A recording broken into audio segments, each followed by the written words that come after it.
Yo, what is going on, everyone? My name is Nick, or the Notorious Fantasy, and in today's video, I'm going to be going over my top 36 running back rankings and tiers for week number 3 of the 2023 fantasy football season. But before we could get into things, I would like to ask that if you guys are new to the channel and you do end up enjoying today's video, that you please make sure to hit that subscribe button down below. And while you're down there, whether you are new to the channel or not, please make sure that you do leave a like on today's video. It would help me out a ton. If you want to follow me on Twitter or X, please do so at NotoriousFantasy. And if you want access to my weekly rankings as well as an answer to any question you may have, make sure to check out the Patreon for $7.50, link in the video description or in the pinned comment. So without further ado, let's get into my top 36 running back rankings and tiers for week number 3 of the 2023 fantasy football season. We begin with the S tier at the running back position at number 1 with Christian McCaffrey of the San Francisco 49ers going up against the New York Football Giants at home in San Francisco tonight on Thursday Night Football. Christian McCaffrey has been great through the first 2 weeks of the season, and he's going to continue his greatness in week 3 up against a not-so-hot Giants defense.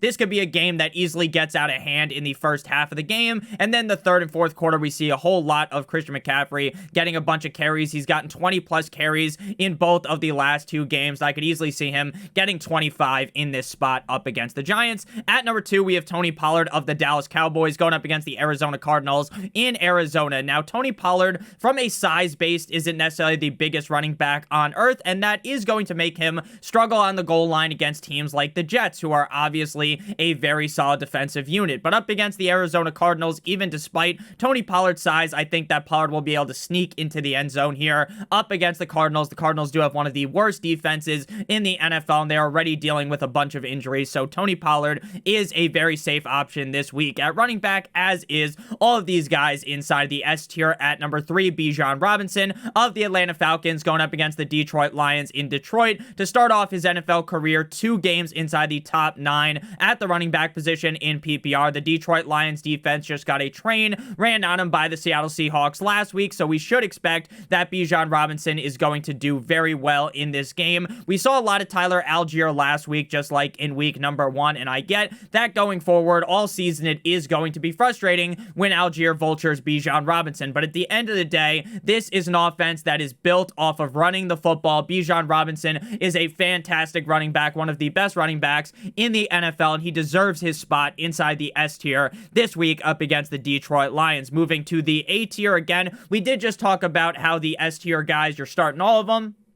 You're also obviously starting every single person in the A tier. They're just a slight bump down from the guys in the S tier. So Travis Etienne of the Jags going up against the Houston Texans at home in Jacksonville. Travis Etienne had a down game up against the Chiefs last week, but the whole Jaguars offense looked a little limp dick in that spot. I think in week number 3 here up against a soft Texans defense, we should see Etienne return to former glory. In week 1, he was the RB6, 18 carries, 77 rushes, 5 targets, 5 receptions, 27 receiving yards, and a touchdown. This team doesn't really appear to want to use Tank Bigsby as much as I thought they would, so Travis Etienne is a very safe option week in and week out. At number 5, we have Joe Mixon of the Cincinnati Bengals going up against the LA Rams at home in Cincinnati. We have seen that the LA Rams defense is far from ideal up against the run. Now, Joe Mixon has yet to put up a top 12 performance yet this season at the running back position, and he is very much at the mercy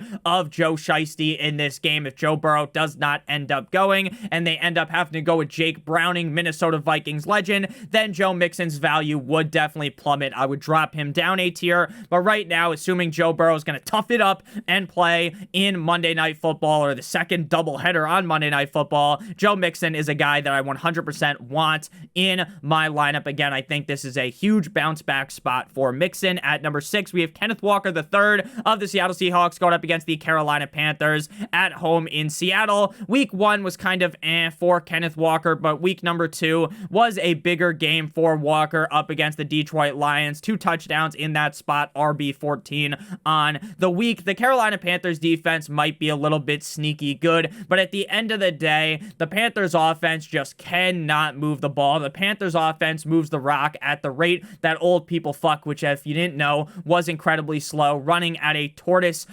pace. So Kenneth Walker going up against that Panthers team, this game might get out of hand, right?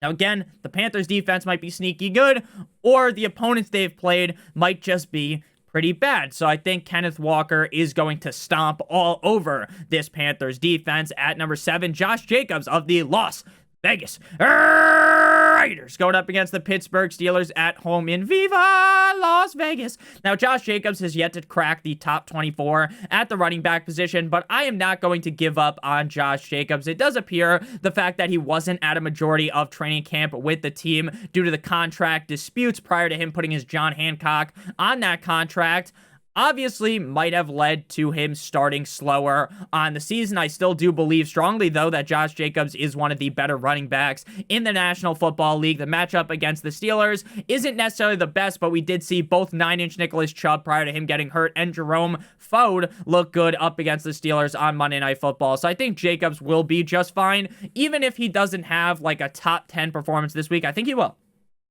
But even if he doesn't have that elite of a performance, I am not panicking yet on Josh Jacobs. Again, based upon what we saw last season and based upon what we've seen this season, right? The usage has been there. We just need the Raiders offense to be a little bit better. At number 8, we have Derrick Henry of the Tennessee Titans going up against the Cleveland Browns this week in Cleveland at 1 p.m. So Derrick Henry was limited in practice on Wednesday with a toe injury. I'm sure that he ended up having Rex Ryan look at it because Rex Ryan loves fucking feet, if you didn't know that. Now you know. Top 13 running back or 14 running back in the first 2 games of the season. Again, nothing special out of Derrick Henry, but a lot of people panicked after week 1 saying, oh my God, Tajay Spears is getting all this usage, Nick. Aren't you panicked? Aren't you worried about Derrick Henry? And I wasn't worried at all. I understand that Tajay Spears is going to play a role in this offense. I understand he's going to go out there and catch passes, lay some blocks down, some pancakes down like he's at fucking IHOP. But at the end of the day, Derrick Henry is still the lead back. He is still going to get 15, 20, maybe even 25 carries in this game. The Browns defense is definitely solid, but they're much better against the pass than up against the run. Moving now to the B tier at running back. Again, these are all still guys that you need to be playing in week number 3. They're just a little step down from the guys in the A tier. At number 9, Raheem the Dream Mostert of the Miami Dolphins going up against the Denver Broncos at home in Miami. Running back 5 in week 2, running back 18 in week number 1. The Denver Broncos defense definitely got gashed up against the run last week with Brian Robinson and the left hands up. Who are we? The Commanders. The Dolphins offense finally, Mike McDaniel finally figured out that, hey, maybe we shouldn't have Tua throw the ball 7 gazillion times when our running attack is so good.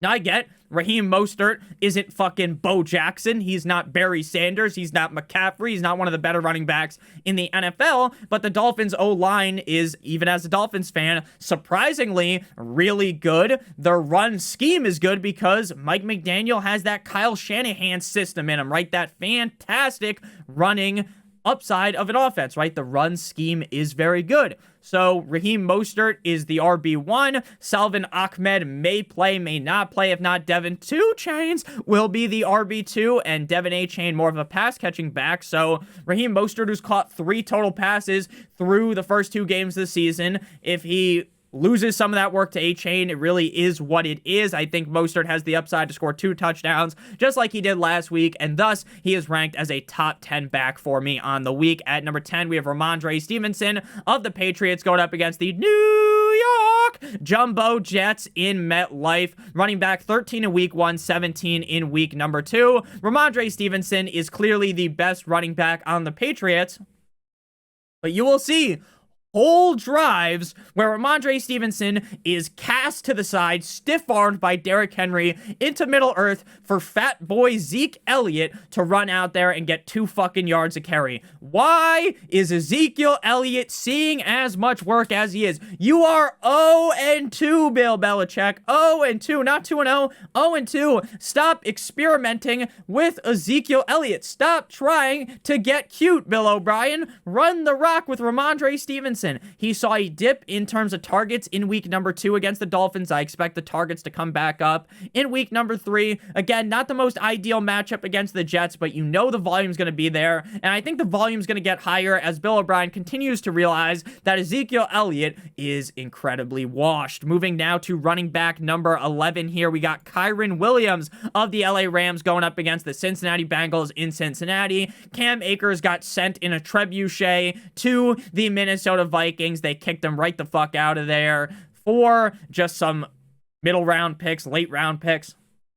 Who gives a damn? He's gone now. It is Kyren Williams' season in LA. Now, I was a Cam Akers almost truther in the offseason. I saw what he did at the end of last season. I didn't think Kyren Williams was as good as him, and I thought that based upon the workload that he had at the end of last season and how he was producing, that it was very clear that we weren't going to have the same escapade, the same bullshit that we went on with last season with Akers, where he starts off the season incredibly bad. They put him on the trade block. They don't trade him. And then eventually at the end of the season, he's a late season hammer, a league-winning running back. But what actually happened is the exact same shit. It was the same shit, different day. Cam Akers doesn't perform well. They put him on the trade block. But this time, instead of just juggling around there like a fucking clown and having him ride the pine, him do absolutely fucking nothing for the first majority of the season, this time they just sent him back into Minnesota. So for Kyren Williams, this is a huge bump for him. Now you don't have to worry about Cam Akers. The other backs like Ronnie Rivers, who sounds like a male porn star name, Kyren Williams is locked and loaded as the lead back. Now, do I expect every single week to be a top 10 performance like it's been this season, right? Week 1 against Seattle, running back 9. Week 2 up against the Niners, running back number 2. Fuck no, baby. But up against the Cincinnati Bengals defense, he could definitely get it wet a little bit and finish as a top 12 back on the week. Again, I don't want to overreact and say that Kyren Williams is a top 12 running back weekly, but based upon what he's done so far this season, you would be absolutely ludicrous to fucking sit this guy at this point in the season. At number 12, we got Jahmyr Gibbs of the Lions going up against the hot Atlanta Falcons at home in Detroit. Week 1, a lot of us that had Jahmyr Gibbs were left scratching our head, right? We were like, holy fuck, this guy looks really good with the limited opportunities. Why is he not getting the ball? Then in week number 2, it was like, okay, this might be the same as week 1. It might take longer than I originally forecasted for Gibbs to get a stranglehold over the backfield. But then, fast forward, David Montgomery gets hurt. Sadly, it doesn't appear to be season ending, but I would be perplexed if he played in week number 3 here. Jahmyr Gibbs is going to be the lead back on the team. Now, they bring in other running backs as well, and they also have Craig Reynolds. So, do I think Jahmyr Gibbs is really going to be kicked up to the nth degree, right? Are they really going to go full-on workhorse running back with Gibbs? Probably not. For some reason, Dan Campbell is a little bit stubborn in that way. The offensive coordinator, Ben Johnson, is. But hey, Jahmyr Gibbs should be seeing more work. And based upon what we saw on the field, it's very clear you need to start Jahmyr Gibbs. You need to start him in what could be an opportunity for him to finish as the RB1. Gibbs is really that good. The only question is the team going to hold him back from doing that? Moving now to the C-tier running backs, 13 through 15. So the top 12 guys, I feel relatively safe with. I'm a little worried about Gibbs, but I feel safe with them. Now we get into the tier of running back that I still really like, but there are some question marks. Like with DeAndre Swift of the Philadelphia Eagles going up against the Bucks in Tampa Bay. Make sure you guys hit that like button down below if you've enjoyed, as well as hitting that subscribe button if you are new. So DeAndre Swift in week number 1 was as irrelevant as it gets, and Kenneth Gainwell was the RB number 1. But then in week number 2, Kenneth Gainwell isn't there, and then DeAndre Swift is dominating 50 Shades of Grey style. 28 rushes, 175 yards, 3 targets, 3 receptions, 6 receiving yards, a touchdown, 27 PPR points, RB4 on the week, right? DeAndre Swift looked downright incredible. But right now, as we're sitting on Thursday, prior to Thursday Night Football, we still do not know the availability of Kenneth Gainwell. And if Kenneth Gainwell plays, are the coaches going to be stubborn, like we talked about with Dan Campbell, and go back to Kenneth Gainwell? Is Nick Sirianni's stupid ass going to go back to that? Or is he going to stick with what works? Now, some coaches, they might see Swift go ballistic, go nuclear, drop his nuts in the mouth of the Minnesota Vikings defense, and be like, hey, We're going back to Gainwell. That was our guy. Or some are a little bit smarter. You know, they use their noggin and they say, hey, let's give Swift more carries. So again, while I think Swift could be the straight up RB1 this week on Monday Night Football against the Bucs, I'm still going to be worried if I have him in my lineup. There's still going to be that worry in the back of my head that says, hey, maybe Nick Sirianni is a stooge. And gives more carries back to Gainwell. At number 14, James Let Him Cook of the Buffalo Bills going up against the left hands up. Who are we? The Commanders in Washington, RB12 last week. The biggest problem with James Cook is that we just know at this point, unless it's like a 20 or 30-yard rushing or receiving touchdown, he's not getting a touchdown. 0 touchdowns to the first 2 games. We've seen the other running backs, Latavius Murray, as well as Damian Harris, do their touchdown dance, but nothing for James Cook, despite the fact that James Cook is very evidently the best running back on this team. The problem is he doesn't necessarily have the build of a goal line back, and they also have Josh Allen, who could at any point just take the ball and run it in himself. But it was promising to see in the first 2 weeks that Josh Allen didn't just run himself all the time. He was fine checking the ball down to James Cook, and that is great for James Cook's upside. Rushed for over 120 yards last week, 36 receiving yards. Again, the touchdowns are going to be scarce, but from a volume standpoint, James Cook appears to be a very safe bet week in and week out. But for him to reach his upside as like the RB5, I would say, on any given week, he is going to need that touchdown. Moving to running back 15, Zach Moss, RB10. Last week against the Texans. This week he gets the Ravens in Baltimore. Zach Moss looked incredible, right? The Deion Jackson show in week 1 was a complete and utter fucking disaster. Deion Jackson was fumbling the ball left and right. Deion Jackson just wasn't looking good. Then they go to Zach Moss, and Zach Moss looks downright incredible. Evan Hull, the other running back on the team, is out for the season with an injury he suffered in week number 2. So until Jonathan Taylor eventually shows up, Zach Moss is going to be the guy. Now, in terms of skill set, do I think Zach Moss is all that great of an NFL running back? The answer would be no. But he is given a great opportunity. He is given a big slice of the pie of this Colts offense. Now, it would appear right now, without Anthony Richardson practicing today, that Richardson is going to be out on Sunday. Again, could things change Friday? Maybe he miraculously suits up on Sunday? Yeah. But right now, this game is a 1 o'clock kick on Sunday. I would think that Anthony Richardson is out. Now, does that mean you should be fully out on Zach Moss?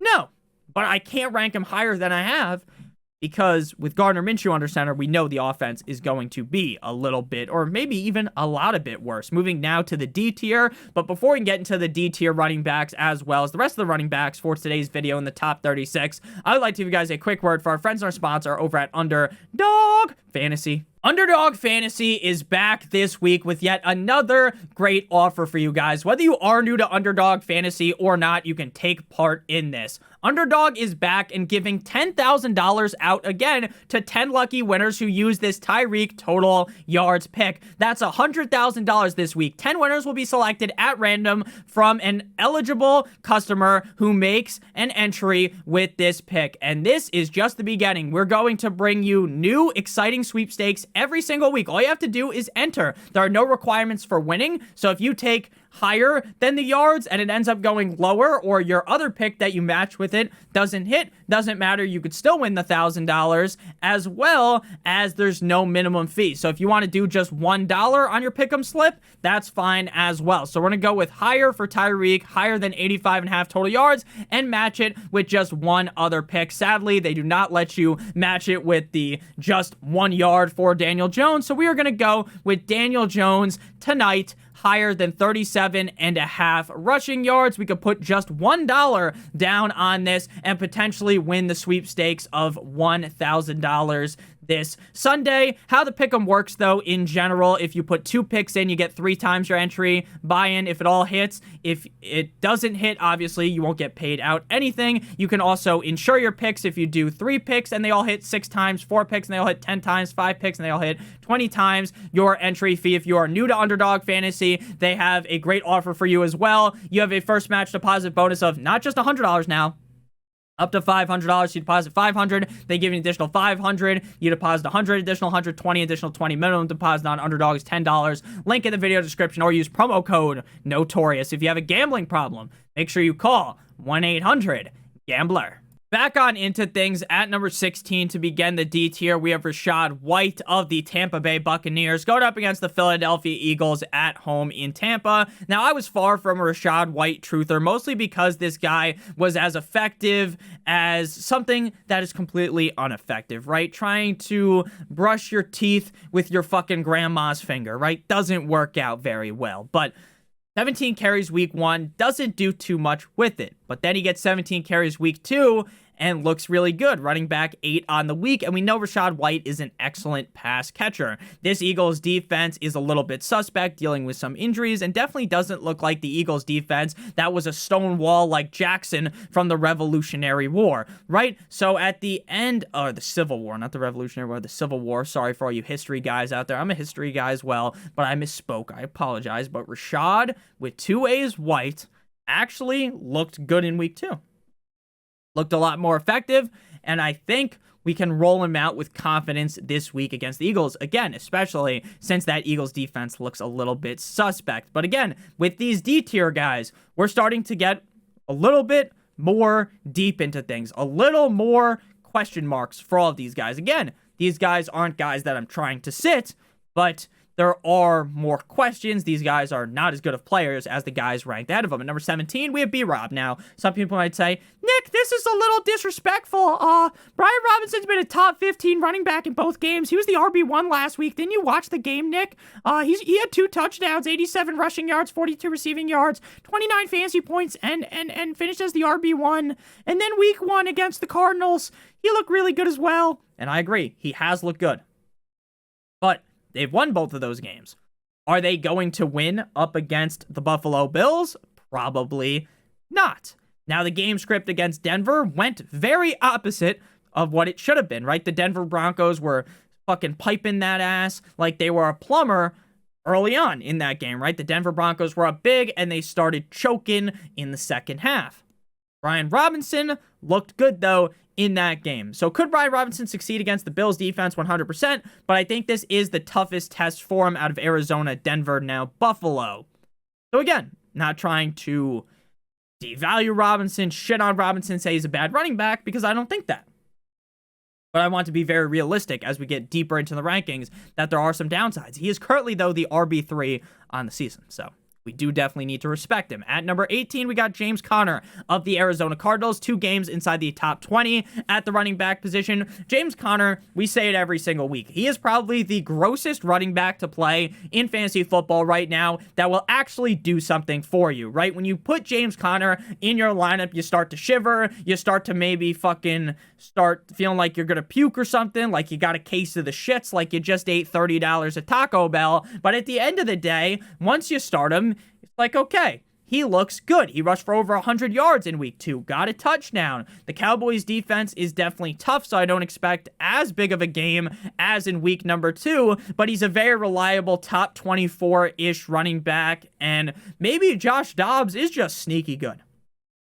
And again, while the Cowboys have the best defense in the NFL, maybe they're able to rush a decent amount and just get a decent day out of James Conner. He did see a dip in targets in week 2. He had 5 in week 1, just 1 in week number 2. But we all know James Conner is very proficient in terms of catching passes, so I would expect that to bump back up in week number 3. At number 19, we got Jerome Ford. Now, Jerome Ford looked incredible in week number 2, coming in relief of 9-inch Nicholas Chubb. 16 rushes for 106 yards, 4 targets, 3 receptions, 25 receiving yards, and 1 touchdown. RB6 on the week. The problem is the Tennessee Titans might legitimately have the best run defense in the NFL. Their pass defense has a lot of holes in it, like a fucking glory hole, but in week number 3 here, up against the Titans' run defense, I think Jerome Ford's going to struggle a bit. Now, they bring in Kareem Hunt, but while I think Kareem Hunt is a worthy waiver wire add, I think you would be a little bit crazy to assume that Kareem Hunt is still the Kareem Hunt from a couple years ago. Now, is he fully washed? Is he unable to get a couple of carries, maybe a couple targets every game? No, he is not unable to do that. He can 100% do that. but is he as explosive? Is he that running back for the Chiefs that literally was one of the better running backs in the NFL? Fuck no, baby. He's not that anymore. So, I like Jerome Ford. I'm willing to eat the matchup here. Understand that he might sink my battleship, right? There's risk with it, but we know he's going to get a lot of carries, and maybe Deshaun Watson bounces back in week 3. At number 20, we got left hand up. Who are we? Miles Sanders? Miles Sanders of the Carolina Panthers going up against the Seahawks in Seattle. Limited in practice? Today, Junior. Limited in practice with a pec injury yesterday on Wednesday. If he does end up playing, the Seattle defense is a wet dream matchup for a running back. Miles Sanders hasn't looked good. Just hasn't. 3.6 yards per rushing attempt. Not good. Not catching as many passes as a lot of people thought he would. I was pretty off on Miles Sanders this offseason. And the fact that the Carolina Panthers offense looks as bad as they have through the first 2 weeks definitely isn't a sign of positivity for Sanders. But again, the matchup is good. Based upon where you drafted him, you probably have to start him, especially with all these injuries to the running backs position so far this season through just 2 games, right? Chubb, Saquon, Dobbins, lots of injuries, and maybe even some that I haven't been able to just pull right off the membrane here. But Sanders, again, not trying to shit on him a bunch, but you could argue that he should also be in the next tier, the E tier. And the E tier is just an amalgamation, a ragtag group of running backs that now we're really starting to worry, right? I worry about Sanders, but I'm way more worried about these other guys. Now, Pacheco hasn't cracked the top 24 yet this season, hasn't been given a lot of carries, but we know from that playoff run and from deep into last season that Pacheco is talented enough to finish in the top 24, especially in incredibly positive matchups like up against a god-awful Chicago Bears defense. Now, Pacheco was dealing with what the fuck can I not speak? Pacheco has been dealing with a hamstring injury, but he did practice on Thursday today. So again, while on a season-long standpoint, I am still very much worried about what Pacheco is going to do game in and game out. But in week number 3, up against a putrid, a reeking, you can smell it through the screen, they reek like the guy whose penis got cut off in Game of Thrones. So the Chicago Bears here, the defense, very bad. Their defensive coordinator isn't there anymore. It was rumored that something crazy happened with him. I don't know. Only alleged. So, Pacheco, while normally he's a sit, the matchup's too good to sit him. At number 22, Alexander Mattison. Alexander Mattison has been shipped off into potential irrelevancy with the addition of Cam Akers. But they got Cam Akers last night, so I would have to think that Cam Akers won't be a huge part of the game plan this week in week number 3. But going forward, this might be the dagger into Alexander Madison's season. Now, I tweeted out Alexander Madison's season is over, and someone said it never even started, but it did start in my brain because I was really an Alexander Madison truther. I thought it was just a guarantee he was going to see a lot of volume, and even if he struggled, the team would just be stuck giving him carries because Ty Chandler and these other backs on the team just aren't good enough.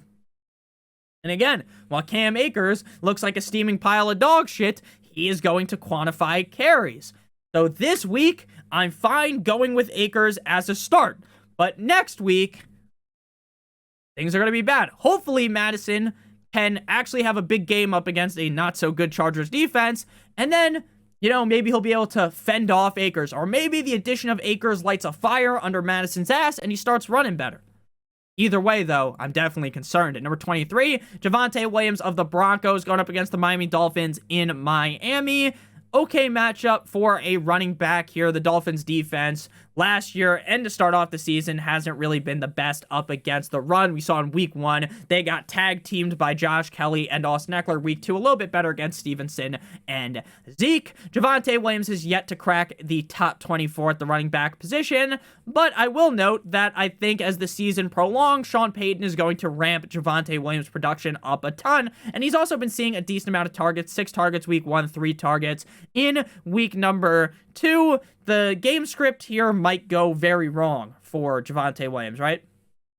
The Dolphins might start off the game up 7, then Russell Wilson can't do anything, Mr. Unlimited, 3 and out, Dolphins score again, it's 14-0, and then Javonte Williams is basically sent to Azkaban as he is cucked out of the game plan. like that film with The Rock. But I do think that Javonte Williams will see enough carries here to be fine. I think eventually Javonte Williams will be like a must-start running back, but right now he's just a right. Just a right, like I said, right? At number 24, Josh Kelly. Now, Josh Kelly, week 1, looks amazing. Week 2, not so much. In week 1, Eckler softening the defense up. In week 2, Eckler is not there. Now, we got somewhat of a positive report about Eckler this morning, but I don't really see Eckler playing in this game. Obviously, if Eckler plays, you're going to throw him up the rankings into like top 12, probably higher, top 5 running back, like maybe even in the S tier, right? I'm that confident in Mr. Clean, the bald man, Austin Eckler. But without Eckler, Joshua Kelly can't soften up the defense, right? He's averaging 4.5 yards per attempt, but that's because it was so good in week 1. He had 13 carries for 39 yards in week number 2. He also doesn't catch a bunch of passes. 1 target week 1, 1 target week 2, 0 receptions. Vikings defense is bad. This matchup could be very high scoring. So again, do I want to start Joshua Kelly? No, I do not. But being put in the situation of without Eckler, this is where he belongs because the matchup is so good. But again, am I very confident in him? No. At number 25, Najee Harris, running back 44 in back-to-back weeks. Najee Harris fucking sucks. Going up against the Las Vegas Raiders. Please, Matt Canada, and Mike Tomlin, give the ball to Jaylen Warren. Stop with this Najee Harris bullshit. Stop with it and give the ball to Jaylen Warren. They're not gonna, though. They're not gonna. This is a good matchup against the Raiders defense. So if Najee Harris was ever to pull us out of the dirt, to raise us from the deep depths of fantasy football sucking, right? If you drafted Najee Harris right now, your team is on the fucking struggle bus. Najee Harris reeks to high heaven. So let's hope that if they don't give the ball to Jaylen Warren, that they commit to Najee Harris, and this is the game he's back on the saddle. He's got some good matchups coming up. But I'm going to be honest with you. I have more confidence in someone with dyslexia winning the spelling bee over Najee Harris putting up a big game in week number 3. At number 26, Breece Hall. Now, week number 1, Breece Hall on limited carries was amazing. Last week, he was the RB69. Very nice. I like, sir. Funny. Money back 69. Borat. He likes it. Very nice. My wife. Right? Very funny. But it's not fucking funny. Shit ain't sweet for Breece Hall. This man basically shit all over Xerxes from 300, aka Robert Salah, and said on Twitter, he put 4 football emojis. You want to know what that meant? 4 rushes. 1 football for every rush you gave this guy, who bent the defense over a table, who sodomized the defense in week 1 in Buffalo. 4 fucking carries in week 2. Figure it out, Salah. The matchup's bad. I don't trust Salah. But hey, Breece Hall's really good, so just give him some carries. At number 27, Dameon Pierce. Not to be mistaken with Damian Priest, WWE wrestler. Running back 27, expert consensus rankings on Fantasy Pros, and my running back 27. Going up against the Jacksonville Jaguars. In Jacksonville, not the best run defense. He is yet to finish inside the top 40 at the running back position. Very evident that the offensive line, being bottom of the shelf, bottom of the barrel, is going to be the Achilles heel of Dameon Pierce this season. The offensive line is so bad that Dameon Pierce can't really do anything. And despite the offensive line being so bad last season, somehow, some way, Pierce overcame that. And so far through the first 2 games, he hasn't this season with CJ Stroud, a much better quarterback under center. Now, Dameon Pierce has basically 0 competition, as Devin Singletary should be in the Canadian Football League. So, give him one last chance here. One last time for my old friend Dameon Pierce. If he sucks, he's going to your bench. Not only is he going to your bench, I might consider cutting him. But with how bad the running backs have been this season, you're probably not cutting Dameon Pierce. Moving now to the F tier, right? This is where things start to get even grosser. Now, there is a note here. Tyler Algier passed him. We'll go to running back 29, then jump back to number 20. Back to Algier. Aaron Jones did practice today. Now, does that mean that Aaron Jones is a mortal lock of the century to play on Sunday? No. He seems to be trending towards playing, but he will probably be very limited until his return. So, if Aaron Jones is good to go on Sunday, if you're a Patreon subscriber, you will see that Aaron Jones will go from running back 29 to like running back 12. And then A.J. Dillon get fucking dribbled around like a basketball and thrown out of the top 36 because Aaron Jones sucks. Not Aaron Jones sucks. Aaron Jones is good. A.J. Dillon sucks. So, with Aaron Jones, again, if he plays, which it seems like he may, he's going up the rankings. But right now, we still don't know, right? Practicing on Thursday in a limited fashion is what it sounds like, doesn't guarantee that you play on Sunday. It is very promising, though, that if he misses this week, he will at least be good to go in week number 4. And based upon how he looked in week number 1, that's very, very nice for Aaron Jones owners. So Algier got 15 or more carries in the first 2 games.